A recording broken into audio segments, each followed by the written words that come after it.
Art said we're going to save the best for last, he said. Yeah. So I want to thank Duncan for coming here this afternoon. I wanted to start off by, I hear this quote now and again, and I've heard it more in the last maybe 10 years. And it was quoted in 1885 by Louis Riel, who was just recognized as our first Prime Minister of our first Premier of Manitoba. But the quote goes something like this: "Our people will sleep for 100 years, and it'll be the artist that'll wake up and give them back their voice or their soul." And I thought about that many times when I heard that, and I was trying to, I guess, make sense of it, or I was wondering, well, how will the artists do this? And I think I've learned in the last few years that they'll do it through voice and they'll do it through writing. So I'm really glad that Duncan is here. I've known Duncan for probably 40 some years. We hung around the main drag together, and we never hung out together when we were young. When we knew each other, I always considered him sort of like a nerd kind of a guy, because all the artists hung around together, and we had our group. I was with his brother, and we were the party animals, and these guys were a little bit different from us. But Duncan and I got to know each other in the past maybe 20 years, and we started getting to know each other and started recognizing Duncan's talents. And whenever I'd be asked to organize an event or something like that, I would call upon Duncan to share his knowledge. And when I started hearing Duncan's stories, it reminded me of stories that I heard from my grandparents and my parents. And so I'm really glad that you're able to join us here, Duncan. So I'm going to ask you to start off by a little bit of your own readings and your own history. Thank you for being here. Well, first of all, we didn't hang out with them for one reason: we had better parties. And they lasted longer. So that's the only reason why. Okay. Thanks for inviting me here, Clayton, and I have to apologize for being late. I thought it was going to be in May. So, but apparently I got mixed up with another event I have to go to in May. First of all, I'm a Cree Métis. I'm originally from Mississippi. My mother was a full-blood Cree from Nelson House, and her dad was from Cross Lake, and my dad was a mixed blood, called Métis now. Mixed blood of a Cree, French, Scottish, and Irish. But we didn't identify with our who we were. We identified with our language. We didn't call ourselves an Inuk or Métis. We called ourselves Cree speakers, because that was our language. That's what our identity was. And my cook was a storyteller at the time, so she spent a lot of times telling stories to us as children. Not so much I think it was just a reminder to who we were. I'll tell you right now, we never considered ourselves as Canadians. We never have. My dad was a Second World veteran. He volunteered, and when he was asked who he was, he explained to them that he was Métis, and he was told, well, they don't allow Métis people to join the army, because they were still considered non-citizens of this country in the Second World War. So they put him down as French. Well, they needed fighters. And he was a sniper, so when he finally found out in 1950 that he was considered, he was accepted into Canadian society, he never accepted that. And we never did either. We're still Cree people. That's what we are. We always have been, and we always will be. And so I started writing about that, and working in the, where I was working when I was a young man. When I first knew that I was a child without a country, I was surprised. that I had been accepted without knowledge. No warning that who I was no longer accepted, that I had been a child without identity. Where I grew as a child, my playground stretched as far as I could run, each path as familiar as the cabin where I played when it was too dark to see where my feet walked. Not realizing that I was a stranger to the place where I lay my head to dream, laugh, or cry. Who gave me the right to sing a song I did not understand. My home and native land did not mean me, until given permission to finally say, I am you. What was I before? Only a visitor on a place I first drew breath, recognized, given identity, one that erased who I was before.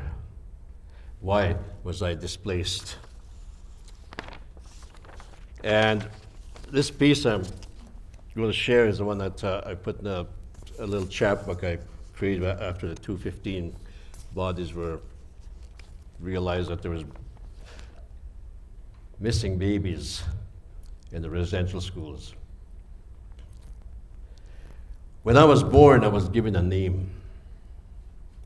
When I was 5, I was given a number. It was to be my new name.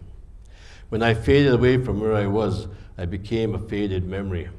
When my tears were finally found, I still did not have the name I was born with. The number I became was lost over time. Many cried. I sit here in the shadow with no name, no number. I listen. A statue falls. A man posts. We do not tolerate violence or vandalism. My scars have become dust. My tears have evaporated. I was real once. I had a name. Maybe I should have been a statue. And this one was, I wrote, it's not in the book at all. I mean, a lot of the stuff I was just piled up in the box next to underneath my computer. But it was a couple of the politicians, but also, of course, the Queen always uses that, how are my Indians? How are my Indians? And a couple of the politicians, especially what I like to call the neocons, always use these words. So I wrote this piece after I heard that, how are my Indians? How is not you Indian? Discovered to be claimed like some forgotten piece, godless, soulless, forever wandering across the wilderness. I is not you Indian, the dust hours traveled across a universe, vast stretches of time between suns that settled on the turtle's back. Knowing my path was predetermined, bathed in stardust, born in sacred waters. I is not you Indian, I is unique. I is not soulless, I is dust, created among the stars, shaped by time and distance. I is not you Indian. You is not my ally. Anyway, see, it was going to be very, very pretty. What's up? Wow. That's, this is the first time I've heard these words of myself. And they're very powerful, like they seem to, they hit in here. And yeah, they were very powerful, and maybe I should have hung around with you instead of Jack, maybe. But I find that many times when, you know, when we're out there and we're, you know, just trying to survive, and I'm not too sure where I got my strength was through culture, from powwow, and I can see where you got your strength was from writing. When did you start finding that voice or that strength, and how old were you when you first started realizing that you could put things on paper? I guess when I left Grand Rapids, I was 16 years old to go to Cranberry Forest to go to high school. We didn't have high school in Grand Rapids. And because I was the first time away from home, it was a very lonely time. But we were in a good place. The residential school we went to was a good place, run by the province, wasn't run by the churches, so it was completely different. And but you suddenly realized 95% of the students that were inside that school were Indigenous, but they came from all over Manitoba. And so there were different languages that were spoken. There was Ojibwe, Dene, there was Cree, um, Ojibwe, all of that was the language that was there, and so it was like being a visitor in a big community and realizing that this was a good place, and I learned, and that's where I learned. And, but because of that loneliness, I started to write, and just to get that loneliness that you had, that the homesickness that you had, because you're in a different place, and you left all your friends behind, the ones that still lived in Grand Rapids. Most of my friends I grew up with ended up in jail or taken by foster parents and all that, so I lost a lot of friends when I was growing up. But realizing that this place was safe, and I felt at home there after a while. But that was one reason. The other reason was there were so many beautiful young women there. You know, there was tons, man. So, there was lots. So I realized, well, this is a good place. So, and but again, I guess the writing started there. But I stopped when I started working for Highway. I worked in a bush camp from Grand Rapids after I graduated high school, and because I was the only Indigenous person working within a group of men, all blue-collar workers, and so you're kind of isolated within that bush camp village, I called it. But you're isolated. You're the only one that's different there. And so that's when I started to write a lot.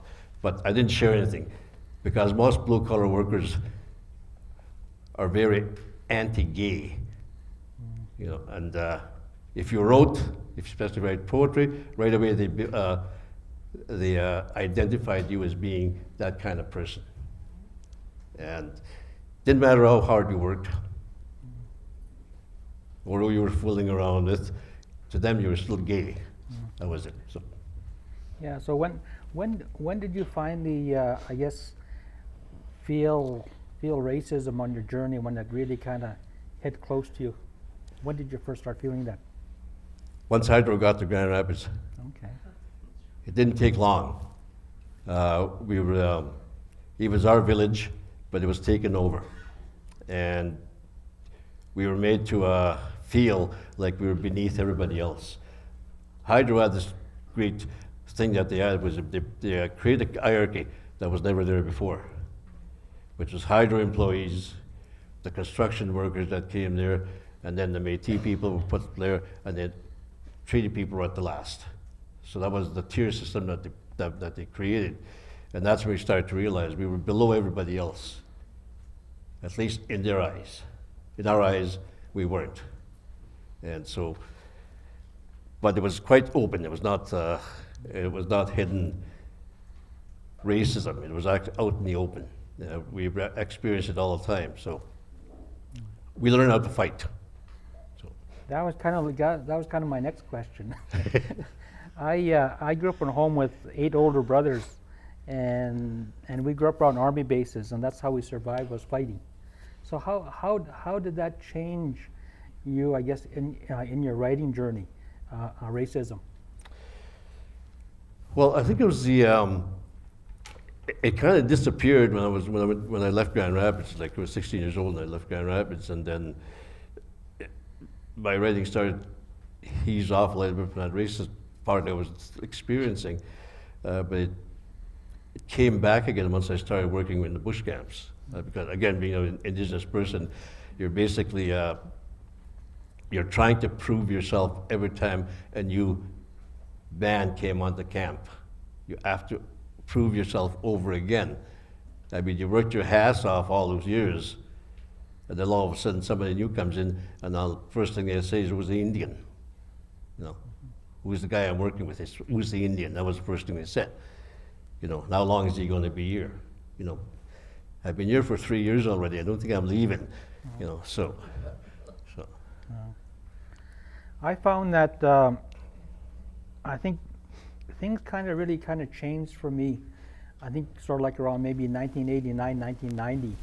And by that time, I was probably in my late 20s already.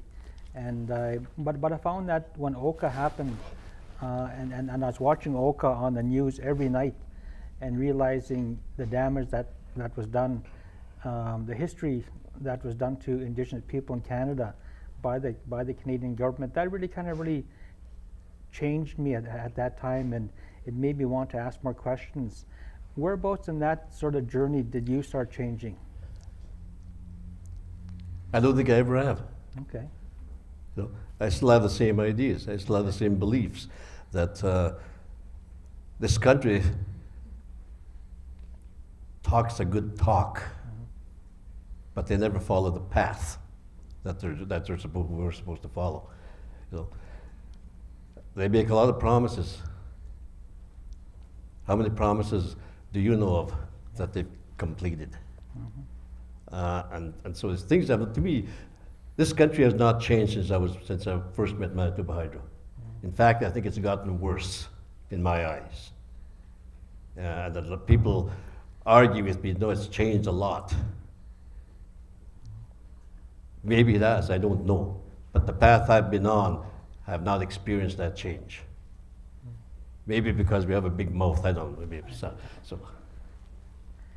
1990 was really a really changing year for me. One of our Grand Chiefs at that time was Phil Fontaine, and Phil was on the front of the Sun paper saying that he was sexually abused at a residential school. That was a real changing point for me, and so he became sort of like a real role model for me. Who was your role model growing up? My grandmother. What can I say? So it was my grandmother. She was the one that taught me everything. So, Okay. I'll tell you right now, I have no use for politicians. Okay. I have absolutely no use for politicians, and whether they're in the parliamentary or the Manitoba politicians or the Indigenous politicians, I really have no use for them. And I'll talk to them. You know, I mean, I have no choice but talk to them. But I really have no use for them because basically they're, to me, politicians are very egotistical people. It's for them. It's not for the people. So. Great, thank you. So, your grandmother was your role model. So, what kind of changed that? Like, how did she transfer that to you? Well, first of all, the gift of storytelling was one probably the top of the list, but also that you had a task, that you were given a task to do this, and that you had to understand people, and she did that not outright the way she would talk to us, but it was the way she greeted people when they came to the house to visit. She never closed the door on anybody, no matter what their reputation was. You know, she says, it's not for me to judge people. You know, it's not for me to judge people, she says. But I think she also knew the way I was going to be. She says, I'll tell you that right now. She says, I'll tell you not to judge people. You're probably not going to listen anyway. So that was the reason, probably there. But I will tell you right now, I met this man in Grand Rapids after I moved to Grand Rapids, going back and working in a bush camp. My wife was here in Winnipeg, but I only had weekends off, so I didn't have time to come to Winnipeg. And this young man comes to the house and asked if my brother was home because he was an artist. And so I said, no, he's not here. So he said, well, was he going to be back? So he should be back soon. So you just want to come and wait. So he walked in the house and had him sit down. But I had to go meet my friends. And he said, well, I'll come with you. No, I said, just wait. I said, my mom will be home soon. Just wait, sit here and wait. She'll be home soon. You can talk to her for a while. And then I'll be back later. So I took off. 3 hours later, I'm still at the bar with my friends, and I said, oh, they got someone at the house. So I went back to the house, and he's in there drinking tea with my mom, talking.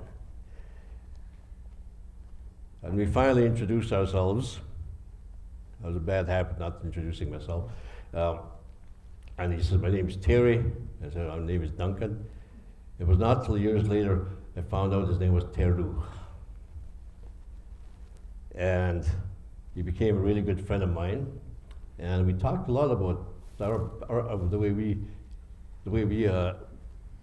we were raised, because he was displaced from the West Coast to Calgary in the Second World War.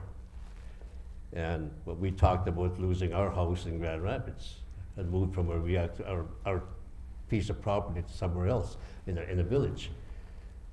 And his experiences working in a dew line by the only Japanese chef there.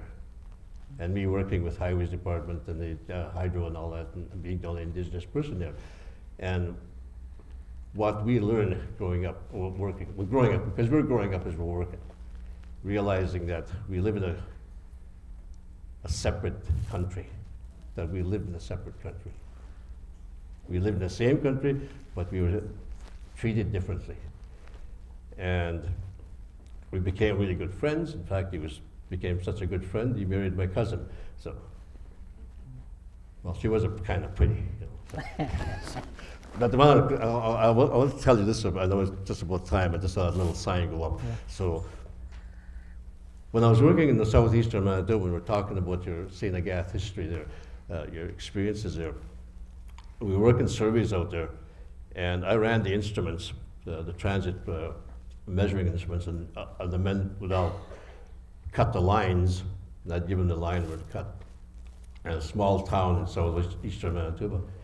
And this old man drives up on a tractor, comes and asks me what I'm doing. So I said, well, I'm just giving lines. We're going to be measuring this line. We have to go find some survey posts out there.